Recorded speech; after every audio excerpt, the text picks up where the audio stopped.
Hello everyone, Cinder here, and I'm coming to you guys with another deck profile of a deck that I decided to build recently. I bought some Primal Origins packs, and one of the cards that I pulled was Bolt Penguin, and I kind of wondered to myself, because I knew Penguin Soldier was a thing, so I was like, let's see if, you can actually make a Penguin deck, like if there's a Penguin actual archetype. And it turns out that there is. So I decided to make a deck for it, and this is what I came up with. You play two of the normal level 4s Flying Penguin, which is actually really hard to find considering it came out in the McDonald's Pack 1 way back in the day. And I bought a couple on Amazon because I'm considering, building the deck myself, and they're about, $9 to $10 each. And this is literally one of the only expensive cards in the deck besides the Bahamut Sharks. Then you run two Bolt Penguins as well. I was running both of them at 3 for a little bit, but seemed a little bit too cloggy, just for a Rescue Rabbit play to run, 6 normals. So I'm just running 2 of each. Then you run 2 of the Great Emperor Penguin. You contribute him to special summon any 2 penguins from your deck, really. The only thing that sucks is he's a level 5 and you have to tribute him as well, which combos really, really good with some of the plays in this deck, though.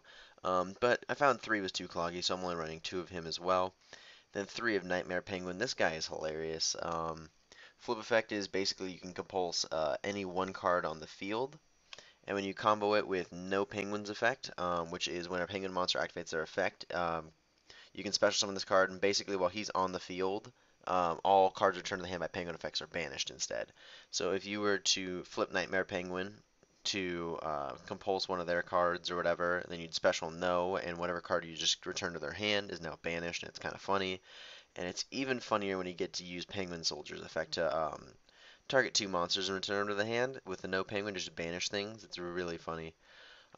Puny Penguin, I was running 3 of that for. Oh, sorry. Yeah, so you run 2 of the No Penguin, you run 2 of the Penguin Soldier, and I was running 3 of the Puny Penguin for a little bit, but it was kind of really situational using this thing because if I get to the point where I want to use this thing, it's because everything that I need is in the graveyard. And I mean, it's decent. Like if you were to set this and then maybe creature swap it for something and then kill it, and then you'd special Great Emperor Penguin off of it, something like that. But most of these monsters are pretty small, and they're pretty susceptible to being destroyed by battle by a lot bigger monsters. Considering the biggest penguin is only 1800 attack, so title's really good in this deck because all these guys are waters. So that's a pretty cool thing. As well as I have 1 card Cardi in there for a little bit of drawing power, and the 2 effect Veilers just because this deck is very vulnerable to dying by card effects and stuff. Then we play double creature swap because setting a puny penguin and creature swapping it for their guy is hilarious. Triple upstart because you need the draw power in this deck. Like I've tried playing without the upstarts, and oh my gosh, it's ridiculously like slow. It's still kind of slow. It's not as fast as the meta. It's not as fast as Heretics or Sylvans or Madolches or Geargia or any other thing like that. It's more, it's honestly closer to being a troll deck, than any other, anything else. But it's still hilarious to play with, and it's fun.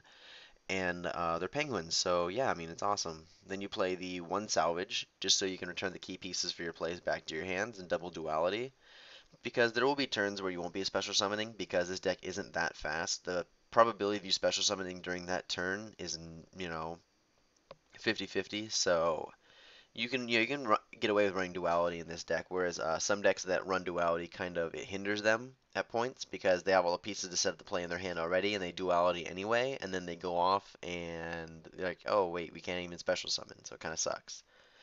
I only run 2 MSTs just because of the fact that Nightmare Penguin is basically an MST, so I'm basically running 5. I mean, it's not that bad. As well as running for traps, I'm running a Bottomless, a Mirror Force, 2 Fiendish Chains, double Divine Wrath, Solemn, and 2 Trap Stuns.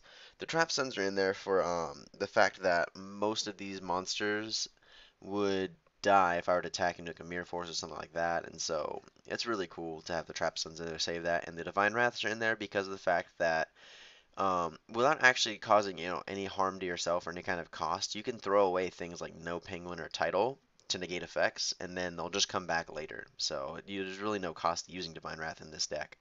However, having it at 3 was a little bit much, so I'm only running it at 2 for now, and we'll see how that goes. Then for the extra deck, we have two of Bahamut Shark. Basically, if you can get him on the field, you'll be pretty safe for a while, just because you can detach a material and special summon a rank 3 with no materials. And typically my go-to for that is something like Leviathan, whereas he can't attack directly, but the reason I have him in here is for the one OCG card that is in this deck that I am actually really looking forward to getting when it comes out is Full Armor Black Ray Lancer. You can special him on top of a rank 3 monster that has no materials, and then it gains 200 attack for every material, and it kind of has the effect that Maestroke and Zen Mains and Silent Honor Arc have, that if they were destroyed, you can detach a material instead. But his additional effect is that when this card destroys an opponent's monster by battle, target a spell or trap that your opponent controls and destroy it. So he basically is an MST as well. On top of the fact that he's pretty safe from battle. So if I special Bahamut Shark in defense position, detach, go Leviathan, on top of Leviathan, play black or Full Armor Black Ray Lancer, and if I swing into a Mirror Force, I can just detach, or something like that, and then I destroyed your monster, so I'll just destroy another set card, so you're minus quite a few cards in that play, which puts you at an advantage, which is what's really good about this deck is once it gets an advantage, it's kind of cool to see how that plays out. But yeah, so you play two of the Bahamut Sharks, a Black Strip of Corn, because it gets over stuff like Mequip Engineer and Zen Mains and Maestroke, and yeah, I mean those annoying stall cards. It gets over them pretty quick because it does not destroy; it just sends to the graveyard. Then you play one Silent Honor Arc because um, it really is. It's a play stopper. I mean, if you pull into like a Rescue Rabbit or something, and you go into rank 4 and you take their big guy that you can't actually swing over with this deck, because I think the highest this deck goes really is Acid Golem with 3,000, and that's still pretty beatable. So yeah, and then you run a Maestroke for some defense. Then you got your Daigusto Emerald to recycle your graveyard, your Gaga Cowboy to swing over some monsters, as well as do the trolley 800 damage that everyone likes to do to win the game, as well as an Acid Golem, two Nightmare Sharks, because Nightmare Shark is actually pretty good if they have a pretty decent defense setup.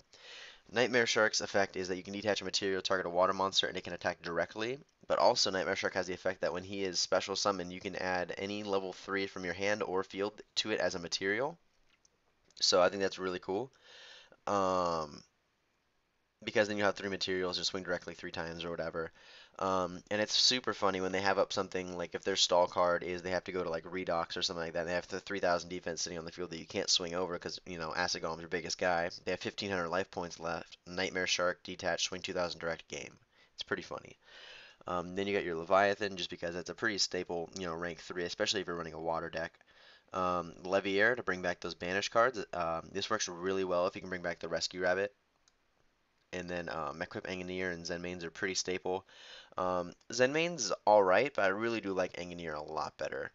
Of course, this deck does need some work. I'm going to add on the end of this deck profile, I'm going to add a replay or two of duels I've had with this. And if you guys have any feedback on what you could add to the deck to change it to make it better, go ahead and leave that in the comments. And I'd like to thank you now for watching and have a wonderful day. Bye bye.